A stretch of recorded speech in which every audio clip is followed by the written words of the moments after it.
이사야서 55장 1절부터 3절 말씀입니다. 너희 목마른 자들아 물로 나아오라. 돈 없는 자도 오라. 너희는 와서 사 먹되 돈 없이 값 없이 와서 포도주와 젖을 사라. 너희가 어찌하여 양식 아닌 것을 위하여 은을 달아주며 배부르게 못할 것을 위하여 수고하느냐. 나를 청종하라. 그리하면 너희가 좋은 것을 먹을 것이며 너희 마음이 기름진 것으로 즐거움을 얻으리라. 너희는 귀를 기울이고 내게 나와 들으라. 그리하면 너의 영혼이 살리라. 내가 너희에게 영원한 언약을 세우리니 곧 다윗에게 허락한 확실한 은혜니라. 아멘. 네, 오늘은 사도 이사야서 55장 1절부터 3절 말씀을 중심으로 값없이 거저주는 영생의 떡이라는 제목으로 성막강의 쉬운 세 번째 시간이 되겠습니다. 오늘 말씀에 너희는 물로 나오라. 돈 없는 자도 오고 또 돈은 없지만 와서 먹되 돈 없이 값없이 와서 포도주와 젖을 사라 이렇게 말씀하고 있습니다. 우리가 하나님 말씀을 내가 그것을 사모하고 또 내 것으로 소유하는 일에는 돈도 들지 않고 또 하나님께서 항상 값없이 주시는 은혜입니다. 만약에 성전에 들어올 때마다 돈 내고 들어오라 그러면은 아마 오히려 더 많이 올 수도 있어요. 공짜라고 하니까 사람들이 그냥 교회 오면은 다 공짜인 줄 알고 그러는데 사실은 공짜가 아니고 만약에 교회 올 때마다 막 돈 내고 들어오라 그러면은 거기 뭔가 있긴 있나 보다라고 해서 오히려 더 많은 사람들이 올지도 모릅니다. 영생도 마찬가지죠. 예수 믿고 영원히 삽니다라고 하는데 그럼 어떻게 영생을 받습니까? 그러면은 그냥 믿기만 하면 됩니다. 아무것도 필요 없어요. 그냥 믿으면 됩니다. 그랬더니 사람들이 오히려 안 믿는 거죠. 만약에 영생하는데 돈이 1,000만 원 든다. 그럼 아마 가져오는 사람들도 있을 거예요. 그리고 영생이라고 하니까 너무 이게 현실감이 없는 거죠. 만약에 50년 더 살 수 있는 약이 있다. 그러면 아마 돈 많은 사람들은 돈 싸들머지고 올 겁니다. 50년 더 살아보려고. 50년이면 어디예요? 50년이면 엄청 긴 세월이니까 돈을 아마 싸들머지고 올 거예요. 그런데 영생이라고 하는 것은 값없이 주는 것이기 때문에 너희가 그냥 와라. 이러니까 오히려 더 믿지 않는 겁니다. 오늘 우리 말씀도 이렇게 돈 없이 값없이 와서 언제든지 얻으라라고 하니까 오히려 귀한 것을 모른다는 겁니다. 우리는 이 땅에 살면서 양식 아닌 것을 위하여 은을 달아주며 이 세상에서 진정한 내 영혼을 살리는 그런 양식이 아닌 것을 위해서 얼마나 헛되게 살아가고 있습니까? 거기에 모든 우리의 삶을 투자하고 또 우리의 시간과 또 우리의 돈과 우리의 열정과 이 모든 것들을 다 투자해서 살고 있는 것이 바로 오늘날 우리 육신의 삶입니다. 그러나 그런 것들은 진정한 나의 양식이 아니라는 것이죠. 오직 양식은 하나님께서 주시는 것이고 하나님 말씀이 우리에게 진정한 양식이기 때문에 그 양식을 우리가 먹을 때 그것이 바로 영원한 내 영혼을 살리는 하나님의 은혜가 되고 또 그것이 또 영원한 하나님의 언약이기 때문에 우리의 믿음이 되는 것입니다. 오늘 우리의 삶 가운데도 언제나 이 값없이 거저 주시는 하나님 말씀, 이 말씀이 우리의 삶 가운데 충만하기를 주님의 이름으로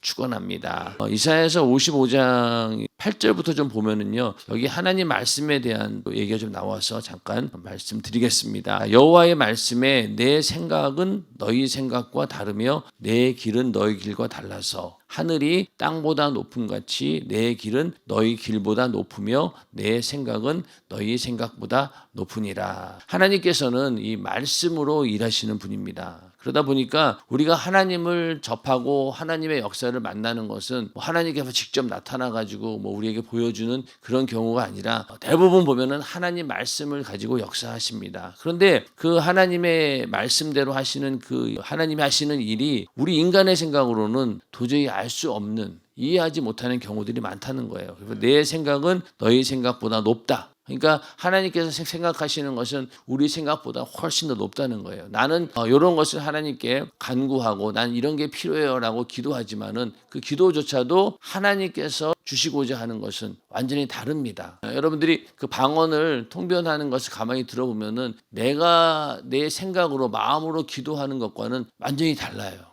그만큼 하나님의 생각과 우리 인간의 생각은 다르다는 겁니다. 그 하나님의 역사를 가만히 보면은 비와 눈이 하늘에서 내려서는 다시 그리로 가지 않고 토지를 적시어서 싹이 나게 하며 열매가 맺게 하여 파종하는 자에게 종자를 주며 먹는 자에게 양식을 줌과 같이. 자, 비와 눈이 하늘에서 막 내려옵니다. 그러면은 그 비와 눈이 다시 하늘로 올라가는 게 아니라 어떻습니까? 토지를 적시고 그 토지가 적셔지면서 또 뭐가 생겨납니까? 싹이 나게 되죠. 그리고 싹이 나면 또 어떻습니까? 열매를 맺게 되고 또 그 열매가 결국은 파종하는 자에게 종자를 주는 거죠. 종자씨로 주게 되고 또 그것을 또 심으니까 어떻습니까? 양식이 되어가지고 많은 사람들이 먹는 양식을 만들어냅니다. 이런 것처럼 처음에는 이 비와 눈으로 시작했지만은 결국은 많은 사람들이 먹는 이런 양식을 만들어내는 것처럼 하나님 말씀이 그러하다는 거예요. 처음에 하나님 말씀을 우리가 들었을 때는 이 말씀이 그냥 평범한 말씀 같고 그냥 그런 것 같은데 나중에 보면은 이 말씀이 엄청난 열매를 맺어서 우리의 삶을 풍성하게 만드는 그런 양식이 되어준다는 겁니다. 그렇기 때문에 우리가 하나님 말씀을 붙들고 또 하나님 말씀을 믿고 우리가 기도했다라고 하면은 인내심을 가지고 기다리셔야 돼요. 비와 눈이 내려가지고 종자를 맺고 양식을 맺을 때까지 이게 금방 걸립니까? 어떤 경우에는 굉장히 오랜 시간이 걸릴 수도 있기 때문에 우리는 하나님의 이런 그 말씀으로 일하시는 것에 대해서 인내하면서 끝까지 기다려야 된다는 겁니다. 그리고 당장 눈에 보이지 않는 이런 축복이 우리에게 너무나 많다는 거예요. 여러분들도 처음에 예수 믿었을 때하고 지금 돌이켜 보세요. 가만히 보면은 내가 상상하지도 않았고 내가 기도하지도 않았고 내가 하나님께 부탁하지도 않았는데 하나님께서 이루어 주신 것들이 엄청나게 많습니다. 맞습니까? 그런 거는 내가 기도하지 않았어요. 그러나 그 말씀이 역사하셔가지고 비와 눈으로 시작했는데 나중에는 이렇게 엄청난 열매와 양식을 준 것처럼 우리의 삶이 풍성해져 있는 것을 알 수 있습니다. 내 입에서 나가는 말도 헛되이 내게로 돌아오지 아니하고 나의 뜻을 이루며 나의 명하여 보낸 일에 형통하리라. 그러니까 하나님께서 하신 말씀은 하나도 헛된 것이 없다는 거죠. 다 뭔가를 이뤄낸다는 거예요. 그러니까 그 말씀이 만약에 나의 것이다 라고 믿음으로 받아들였다라고 하면은 반드시 하나님께서 그 말씀을 뜻을 이루신다는 겁니다. 그 뜻이 우리의 삶 가운데 다 이루어지기를 주님의 이름으로 축원합니다. 이만큼 말씀이라고 하는 것은 우리 인간의 생각과는 다른 완전히 차원이 다른 그런 하나님의 역사이기 때문에 우리가 하나님의 말씀과 함께 할 때 우리는 하나님과 동일한 하나님이 역사하시는 그런 삶을 살 수 있는 것이죠. 떡상을 아무리 정성껏 준비해 놓아도 먹을 자가 없거나 먹어도 맛있게 먹지 않고 깨작거린다면 준비한 사람이 얼마나 속상하겠습니까? 이와 마찬가지로 예배 드릴 때 생명의 말씀을 듣지 않고 뒷자리에 앉아서 졸거나 잡담하는 사람이 있다면 주님이 얼마나 속상하시겠습니까? 자, 주님께서는 예배 때마다 말씀을 준비해서 우리들에게 생명의 양식으로 공급하려고 다 준비를 하고 있어요. 그런데 막상 와서 예배 드리는데 그 말씀을 먹으려고 하지 않고 졸고 있거나 그리고 다른 짓 하고 있다라고 하면은 주님이 얼마나 속상하시겠냐는 거예요. 여러분들 자녀를 키울 때 자녀가 밥을 안 먹어요. 그럼 어때요? 밥을 안 먹으면 억지로라도 입을 벌려가지고 막 먹이잖아요. 밥 먹어야 사니까.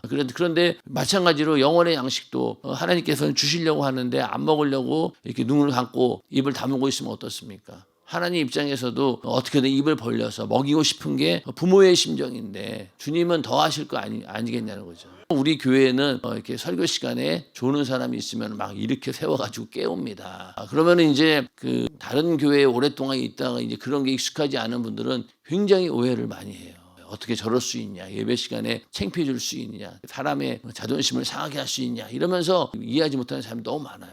그러나 요 말씀을 보면서 정말로 하나님께서 주시고자 하는 양식을 먹어야 되는데 안 먹고 졸고 있으면 어떻게 했어요? 그렇게 어떻게 그랬는지 먹이고 싶은 그런 마음이 주님의 마음이라는 겁니다. 설교자 입장에서도 이렇게 조는 사람을 보면은 사실 안타깝죠. 이거 들어야 되는 말씀인데 왜 졸고 있을까? 내가 저렇게 말씀의 능력이 없구나. 오히려 저를 막 자책을 합니다. 아, 내가 이렇게 말씀을 제대로 정말로 막 눈을 바짝 뜨고 막 정신을 바짝 차리고 들을 만큼 은혜스럽게 해야 되는데 그게 안 되는구나 하면서 엄청난 고민을 해요. 그래 보면서 담임 목사님께서도 항상 보면은 강단에 내려와서 야, 오늘 말씀이 은혜스러웠냐 이렇게 물어보는 이유가 있더라고요. 그만큼 내가 제대로 이 양식을 전달했는지, 전달자가 만약에 전달이 잘못되면 어떻게 되겠어요? 하나님은 이만큼 주려고 했는데 이 전달하는 설교자가 요만큼밖에 못 주면은 그만큼 내가 하나님으로도 불충한 게 되잖아요. 그렇기 때문에 항상 모든 성도들이 말씀 듣고 은혜 받기를 원하는 것이 바로 설교자의 마음이고 또 주님의 마음입니다. 그래서 우리가 항상 하나님 말씀을 들을 때마다 말씀 듣지 못하게 하는 방해거리들을 다 이겨내고 하나님 말씀을 들을 때마다 은혜 받는 우리 모두가 되기를 주님의 이름으로 축원합니다. 예수 그리스도께서는 흑암 속 영적 굶주림과 죽음만이 난무하던 세상에 빛으로 오셔서 우리로 하여금 생명의 떡을 발견하게 하시고 진리로 오셔서 그 떡이 영원한 생명의 떡임을 깨달아 알게 하시고 생명으로 오셔서 그 양식을 먹게 하여 영원한 생명을 주어 살리셨습니다. 그렇다면 그분이 마련한 떡상 앞에 간절히 사모함으로 모여들어 살해하며 맛있게 먹는 것이 당연한 일 아니겠습니까? 예수님께서 이 땅에 빛으로 오셨습니다. 빛으로 오는 순간 생명의 떡을 발견하게 하신 거죠. 우리 안에 예수를 믿을 때 생각해 보세요. 예수를 전혀 믿지 않고 그 빛이 완전히 차단되어 있을 때는 예수 믿으라고 해도 아무리 얘기해도 들려오지 않았는데 어느 날 아주 작은 틈을 통해서 빛이 쓱 들어오기 시작하니까 어때요? 아, 그래? 교회나 가볼까? 예수 믿는 게 뭔가 있기는 있어. 이런 마음으로 시작하다 점점 그 빛이 내 안에 쑥 들어오게 되면 어떻습니까? 하나님 말씀을 발견하게 되죠. 그러면서 그때부터 하나님 말씀대로 살게 되고 이 하나님 말씀이 나를 영원히 살리는구나. 그리고 그 영원한 지옥에서 나를 건져주셨구나. 라면서 감사하는 마음으로 이제는 그 생명의 떡을 먹지 않고는 살지 못하는 그런 존재가 되는 겁니다. 이게 원래 우리 인간으로서 원래의 자리로 회복되는 거죠. 원래 인간은 하나님 말씀으로 살아야 되는 그런 존재였는데 죄로 인해서 그 말씀이 생명이 단절되었고 이제 우리가 예수 믿고 다시 하나님의 자녀가 되면서 그때부터 이 영원한 생명을 먹지 않고는 살 수 없는 그런 자가 된다는 겁니다. 우리는 간절히 사모하는 마음으로 하나님께 주시는 그 영혼의 생명의 양식을 내 것으로 받아들여야 된다는 겁니다. 그래야지 내가 살아있다라고 하는 확실한 증거가 되는 것이죠. 그런데 이러한 하나님 말씀은 우리에게 거저 주시는 것입니다. 그래서 교회는 예수라는 생명의 떡이 지닌 가치를 알며 그 떡을 사모하는 자가 모여드는 것입니다. 여러분들도 하나님 말씀을 사모하기 때문에 이 자리에 모인 것 아니겠습니까? 생명의 떡 맛을 아는 자, 영적으로 자신이 줄인 것을 아는 자가 사모함으로 모여드는 것이 교회입니다. 교회는 신선하고 살아있는 신령한 떡을 항상 준비해야 합니다. 목사들이 설교를 준비하고 이렇게 하는 이유는 항상 이렇게 신선한 또 신령한 떡을 준비하기 위해서입니다. 어제도 말씀드린 것처럼 설교 한 편을 준비하기 위해서 거의 일주일 내내 그냥 심혈을 기울이는 그런 목사님들 굉장히 많이 있습니다. 그만큼 설교가 중요하다는 거죠. 이게 바로 하나님이 주시는 생명의 떡이기 때문에 그래서 오늘 말씀처럼 너희는 목마른 자들아 물로 나오라 돈 없는 자도 오라 너희는 와서 사 먹되 돈 없이 값 없이 와서 포도주와 젖을 사라라고 말씀하셨습니다. 세상이 주는 떡은 아무리 먹어도 다시 배고프고 결국에는 죽음으로 끝이 납니다. 담임 목사님 항상 그 전도 총동원 주일 때 설교하는 내용 중에 하나가 있잖아요. 먹고 사는 게 아니라 뭐라고요? 먹고 죽는다. 저도 처음에 그 말을 듣고 이게 뭔 말이야 그랬더니 생각해보니까 우리는 먹고 산다라고 계속 먹잖아요. 하루에 밥을 먹으면은 하루는 살아갑니다. 하루는 살지만은 결국에 그 밥그릇 숫자가 늘어나면 늘어날수 어때요? 나중에는 죽음으로 가니까 결국은 먹고 사는 게 아니라 먹고 죽는 게 맞는 거예요. 그런 것처럼 이 세상에 주는 양식은 아무리 먹어도 결국은 죽음으로 끝나는 거예요. 그러나 생명의 떡은 어떻습니까? 영원한 삶을 주잖아요. 그러니까 우리는 하나님 말씀을 오늘도 먹고 내일도 먹고 계속 먹으면 먹을수록 어떻습니까? 결국은 그 생명의 양식이 우리를 부활하게 만드는 부활의 소망을 가지고 나를 부활해서 영생하게 만드는 그런 양식이기 때문에 이건 세상에 주는 것과는 비교가 안 되는 것이죠. 우리 하나님 말씀, 이 영원한 양식은 먹으면 먹을수록 우리를 영원한 삶으로 인도해 줍니다. 항상 말씀을 들을 때마다 내 안에 영생이 있음을 확증하고 또 그 영생의 소망을 갖게 하는 그런 말씀이 되기를 주님의 이름으로 축원합니다. 그것도 값없이 영원히 사는 것을 마다할 사람이 있습니까? 그것도 값없이 그냥 공짜로 가져가라는데 안 가질 자가 어디 있겠습니까? 그런데 공짜라고 하니까 믿지 않습니다. 값이 비싸야 좋은 것인 줄 알기에 아무 대가 없이 예수를 믿기만 하면 영원한 생명을 얻는다고 아무리 말해도 믿어들지 않습니다. 그러니까 이게 참 싸니까 가치 없는 걸로 아는 거예요. 그러니까 우리나라 같은 경우에는 이게 소비자들이 많다 보니까 일부러 가격을 높게 책정한다는 거예요. 원래 외국에서는 만약에 뭐 요 정도밖에 안 되는 가격인데 우리나라에다가 일부러 가격을 한 서너 배, 뭐 10배까지 올려가지고 라벨을 딱 붙이면은 더 산다는 거예요. 오히려 싸면은 안 산다는 거죠. 그만큼 사람의 심리가 비싼 값이 매겨져 있으면은 좋은 건 줄 안다는 거예요. 그런데 복음은 어떻습니까? 하나님 말씀은 공짜라고 하니까 예수 믿으면 영원히 산다라고 하는데 공짜라고 하니까 안 믿는 거예요. 아까 말씀드렸죠. 이게 만약에 영생하는 일에 뭐 몇천억이 듭니다. 그러면은 정말로 영생이 굉장한 가치가 있는가 보나 이렇게 생각하는데 공짜라고 하니까 안 믿는 거죠. 복음은 공짜인데 왜 공짜로 했냐면요. 하나님이 왜 그리스도를 거저 주셨을까요? 이 생명의 떡은 돈으로는 도저히 살 수 없는 너무나 귀중한 것이기 때문입니다. 그러니 거저 주는 방법밖에 없습니다. 선물입니다. 우리의 구원은 선물이에요. 왜? 값을 매길 수가 없거든요. 하나님의 아들의 목숨값을 어떻게 값으로 매기겠냐는 거예요. 천지를 창조하신 분, 그리고 이 만물을 다스리는 하나님이신데 하나님의 존재를 무슨 가치로 이걸 보여줄 수 있겠냐고요. 그러니까 인간에게도 만약에 네가 노력해야지 구원받는다라고 하면은 그 노력만큼이 그 목숨값이 되겠죠. 근데 그게 아니라는 거예요. 우리가 아무리 노력해도 우리는 구원받을 수가 없어요. 오직 하나님께서 거저 주시는 구원이라고 하는 속죄함이라고 하는 그 선물을 주셨기 때문에 우리는 그거를 받아들였을 때 우리가 살아나는 겁니다. 근데 어떤 사람들은 그러죠. 선물 그까짓 거 내가 안 받으면 그만이지. 그러나 이 선물은 그런 우리가 말하는 인간적인 그런 선물 말하는 게 이거는 이렇게밖에는 줄 수 있는 방법이 없다는 거예요. 거저 줄 수밖에 없는 그런 이유가 있는 거잖아요. 왜 다른 것으로 만약에 가치를 매긴다라고 하면은 그 목숨값이 그거밖에 안 된다는 거예요. 만약에 너희가 뭐 100일 금식해서 구원을 받는다라고 하면은 100일 금식한 그것이 예수님의 목숨값이 돼버리니까 그게 안 된다는 거예요. 그러니까 세상에 어느 것도 하나님의 아들 예수 그리스도의 목숨값과는 비교할 수 없는 가치가 예수님의 목숨값입니다. 그러니 선물로 줄 수밖에 없다는 거죠. 하나님께서는 구원을 선물로 주셨고 또 믿음도 선물로 주셨고 성령의 은사도 선물로 주셨고 천국도 선물로 주셨습니다. 돈으로 바꿀 만한 것이 아니기에 우주를 다 주어도 바꿀 수 없을 정도로 값어치가 큰 것이기에 선물로 거저 주셨습니다. 그러니 그냥 아멘하고 받아 먹으라는 것입니다. 이것이 하나님의 사랑입니다. 그냥 너희는 받으라는 거예요.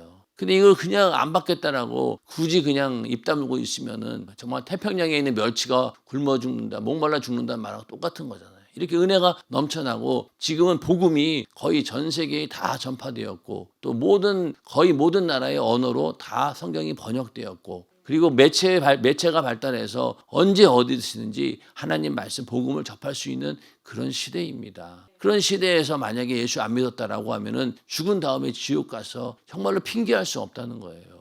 그렇게 많이 너에게 예수 믿으라고 알려줬는데 왜 안 믿었냐? 그러면 할 말이 없다는 거죠. 그냥 우리는 아멘하고 받아 먹으면 된다는 겁니다. 이렇게 값진 생명의 떡을 먹어 내 배가 부르면 다른 사람에게도 주고 싶어서 가만히 있을 수 없는 것이 인지상정입니다. 교회는 생명의 떡상이 가득하기에 설교를 통해 끊임없이 그 소식을 전합니다. 먼저는 강단에서 말씀을 통해서 그 복음의 소식이 전해지게 되고 그것을 이제 성도들이 듣고 또 그걸 가지고 나가서 또 전파하게 된다는 겁니다. 우리가 정말로 맛있는 거 먹으면은요 어떻습니까? 가만히 있지 못해요. 가족들에게 먼저 전합니다.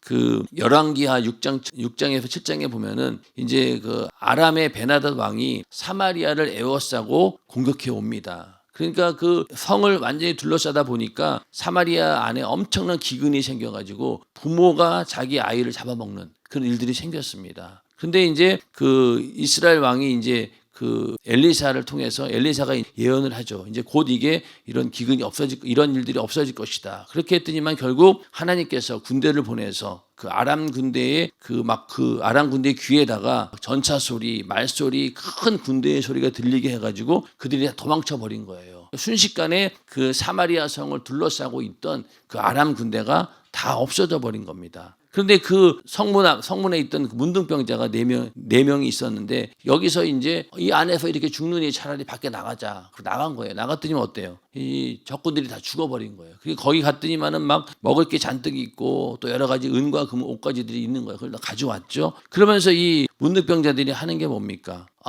그 사람들에게 전해야 되겠다. 이 소식을 전해야 되겠다라고 성문 안으로 들어가서 야, 적군들은 다 떠났어. 이제는 우리 굶주림에서 해방될 수 있어. 그러면서 막 소식을 전합니다. 이렇게 이 문둥병자들 나가서 이렇게 막 약탈하고 그런 사람임에도 불구하고 자기가 밖에 나가서 이런 굶주림이 해방되었다는 것을 알려주는 거예요. 그런 것처럼 우리도 하나님 말씀을 듣고 내가 구원받았다라고 하면 어떻습니까? 이 소식을 전하지 않고는 견딜 수 없다는 거예요. 맛있는 걸 먹어도 가족이 생각나고 그 가족들에게 함께 먹어야 되겠다라고 하는 그런 마음이 생겼던 것처럼 우리가 하나님 말씀을 듣고는 그럴 수밖에 없다는 거죠. 마찬가지로 성도에게 이 신령한 떡상이 가득하면, 다시 말해서 은혜가 넘치면 다른 사람에게 주고 싶어서 전하지 않고는 못 견디게 되어 있습니다. 과연 우리가 이렇습니까? 근데 처음에는 이랬어요. 처음에 예수 믿을 때는 내가 받은 은혜가 너무 감사해서 막 전하지 않고는 견딜 수가 없었는데 점점 세월이 지나면서 어떻습니까? 자꾸만 이런 전하는 일들을 못하게 되는 거예요. 이제는 체면을 차리게 되고 내가 괜히 이 얘기했다가 저 사람이 거절하면 어떡할까? 마음의 부담감을 느끼면 어떡할까? 그러다 보니까 점점 그런 것들로 인해서 하나님 말씀을 전하고 복음을 전하는 것이 제한당하고 있는 것이 현실이죠. 처음에는 여러분들 처음에 예수 믿고 구원받았을 때 어땠냐는 거예요. 전하지 않고는 견딜 수 없는 그런 열정들이 있었어요. 근데 세월이 지나면서 이제 내가 교회에서 집사되고 권사되고 장로되고 안수집사되고 목사되고 그러니까 저는 더 나가서 말씀을 전하는 게 쭈삣쭈삣한 거예요. 괜히 저 사람이 오해하면 어떡하나. 그런 것 때문에. 우리가 그런 것들을 생각해 보면서 내가 처음에 예수 믿었을 때 그 열정으로 다시 회복해서 누구를 만나든지 간에 복음을 전하는 것이 부끄럽지 않고 또 담대하게 전할 수 있는 그런 믿음으로 다시 우리는 회복해야 된다는 거예요. 그러니까 처음 사랑을 회복하라는 것도 거기에 그런 부분도 포함이 되는 것이죠.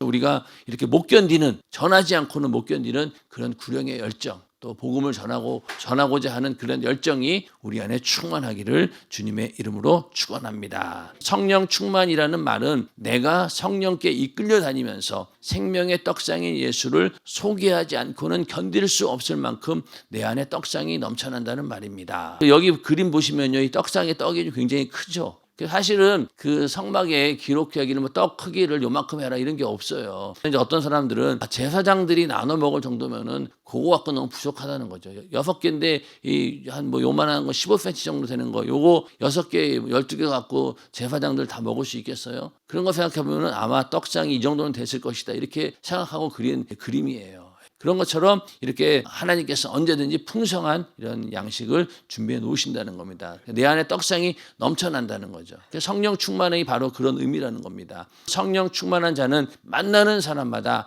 아낌없이 생명의 떡을 퍼주고도 계속 남습니다. 아니 퍼줄수록 생명의 떡은 계속 넘쳐납니다. 생명의 떡으로 충만한 사람은 어디를 가든지 예수 믿으세요라는 소리가 저절로 나옵니다. 여러분들에게 이런 예수 믿는 소리가 언제든지 저절로 나오는 그런 신령한 그런 생명의 떡이 넘쳐나기를 주님의 이름으로 축원합니다. 하나님께서 날마다 떡상이 넘쳐나게 하셔서 무제한으로 퍼주고도 모자라지 않게 채워주시니 얼마나 감사한 일입니까? 이게 무제한인 거예요. 하나님 말씀은. 자, 하나님 말씀은 예를 들어서 인간이 가지고 있는 자원은요 다 나눠줄 수가 없어요. 공평하게 얻을 수가 없습니다. 그러니까 이 지구 안에 많은 자원들이 있지만은 사실은 우리나라 같이 잘 사는 나라는 마음껏 먹고 사용합니다. 그런데 한편 저쪽에 어딘가에는 어때요? 한 끼 먹을 양식도 없고 또 제대로 된 물 하나 먹을 수 없는 그런 나라도 많이 있거든요. 그러니까 이 지구 안에 있는 자원은요 많은 것 같지만 공평하게 분배가 되지 않습니다. 그러다 보니까 그 자원을 서로 얻으려고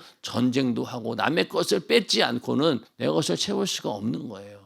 그러니까 우리가 누리고 있는 부유도 어떻게 보면 다른 사람의 몫을 우리가 뺏은 거라고 생각할 수도 있는 겁니다. 그런데 하나님 말씀은 그렇지 않다는 거예요. 하나님 말씀은 어떻습니까? 천국은 침노하는 자의 것이다. 그러니까 내가 얻으려고 노력하고 사모하는 사람에게는 왕창 줄 수 있는 거예요. 근데 왕창 줬는데 하나님의 입장에서는 만약에 내가 1,000을 달라고 기도했어요. 그런데 1,000을 내가 받았어요. 근데 하나님이 1,000을 갖고 있는 게 아니잖아요. 하나님은 그냥 무제한이에요. 이 사람도 1,000을 줄 수 있고 저 사람도 10,000을 줄 수 있고 이 사람은 100만 줄 수 있고 원하는 대로 다 줄 수 있다는 겁니다. 그렇기 때문에 사모하는 자에게 천국은 침노하는 자가 자기가 사모하는 만큼 다 얻는 거예요. 근데 세상의 자원은 그렇지 않다는 거죠. 그런데 하나님의 말씀은 그렇다는 거예요. 무제한 받을 수 있다는 겁니다. 오병이어의 이적처럼 그냥 축사하시는 대로 거기에 모인 사람들 다 먹일 수 있는 게 바로 하나님 말씀의 능력이라는 겁니다. 우리는 이렇게 하나님께서 우리에게 주신 신령한 이런 양식이 항상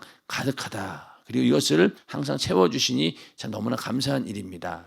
주님께서도 얼마나 우리 인간에게 이 생명의 떡을 주고 싶었으면 십자가 위에 자기를 내어주어 못 박게 하셨을까요? 하나님 아버지께서도 얼마나 주고 싶으셨으면 이 잔이 내게서 비켜가기를 원하나이다 하시는 아들의 절규를 외면하시면서까지 아들을 십자가에 피 흘려 죽게 하셨겠습니까? 성령께서도 얼마나 주고 싶으셨으면 제자들의 순교의 피를 뿌려가면서 이 복음을 땅끝까지 전하게 하셨겠습니까? 아버지와 아들과 성령의 역사가 오직 예수 그리스도로 직결이 되었고 예수 그리스도의 죽음을 통해서 우리 인간을 살리는 그게 하나님의 거룩한 뜻입니다. 하나님의 뜻이에요. 그 뜻을 이루기 위해서 아버지, 아들, 성령 정말 얼마나 우리 인간에게 그 생명을 주기를 원하셨으면은 아들을 죽이고 또 수많은 순교자들이 피를 흘려서면서까지 이 복음을 전하겠냐는 거예요.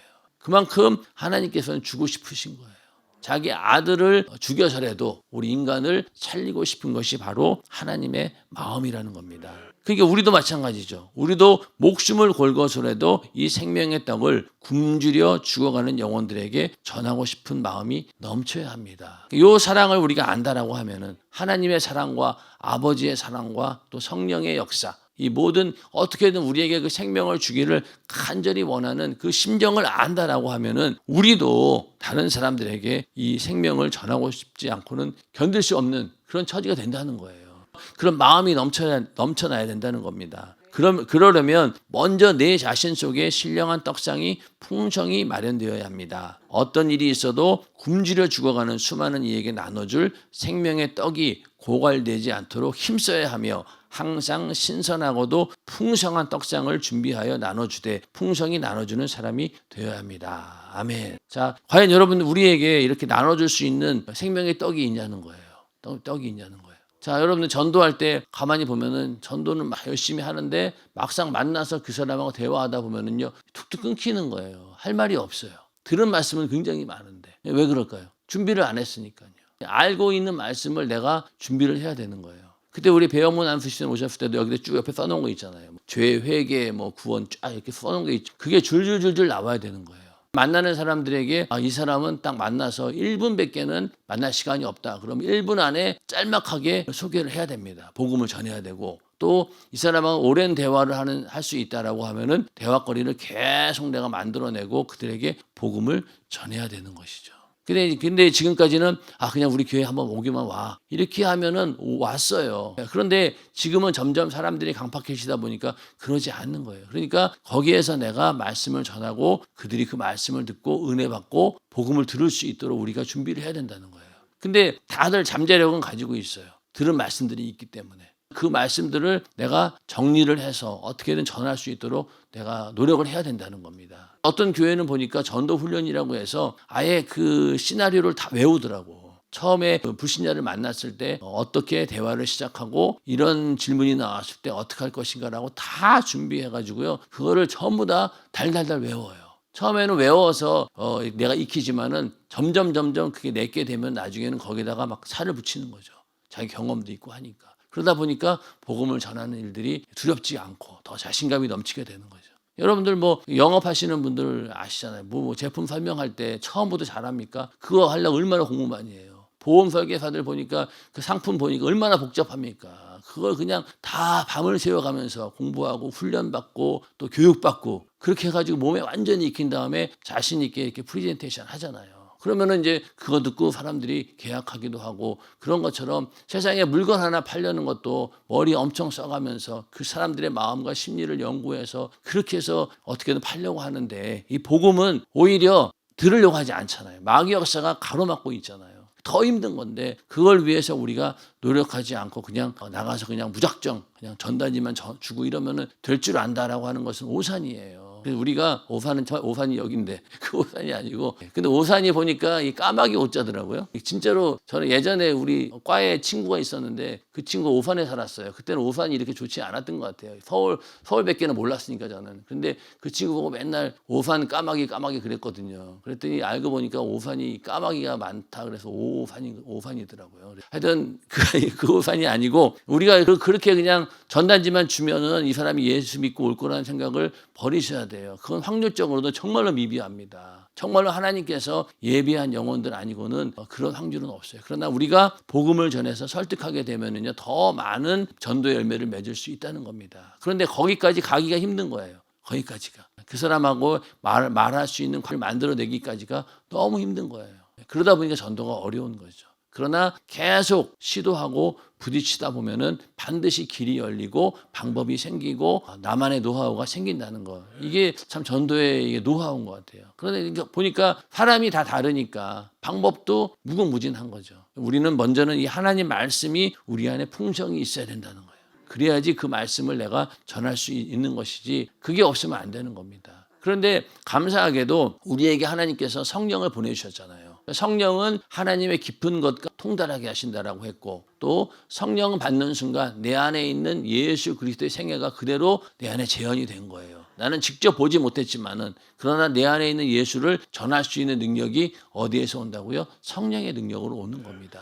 그렇기 때문에 성령 충만함을 위해서 기도하고 또 우리 안에 있는 그 말씀이 제대로 전달되어질 수 있도록 항상 하나님 말씀을 내가 공부하고 익히고 또 그걸 전달하기 위해서 여러 가지 수단과 방법을 다 우리가 머릿속에 생각해야 된다는 겁니다. 그랬을 때 그 말씀이 능력이 되는 것이고 많은 사람들에게 이 생명을 전할 수 있다는 겁니다. 우리 안에 먼저는 이 생명의 떡 하나님 말씀이 고갈되지 않도록 내가 먼저 은혜가 넘쳐나야 됩니다. 그래야 전할 수 있는 것이죠. 항상 모든 사람들에게 이 예수의 생명 또 하나님 말씀을 풍성히 전할 수 있는 그런 믿음의 사람이 다 되기를 주님의 이름으로 축원합니다.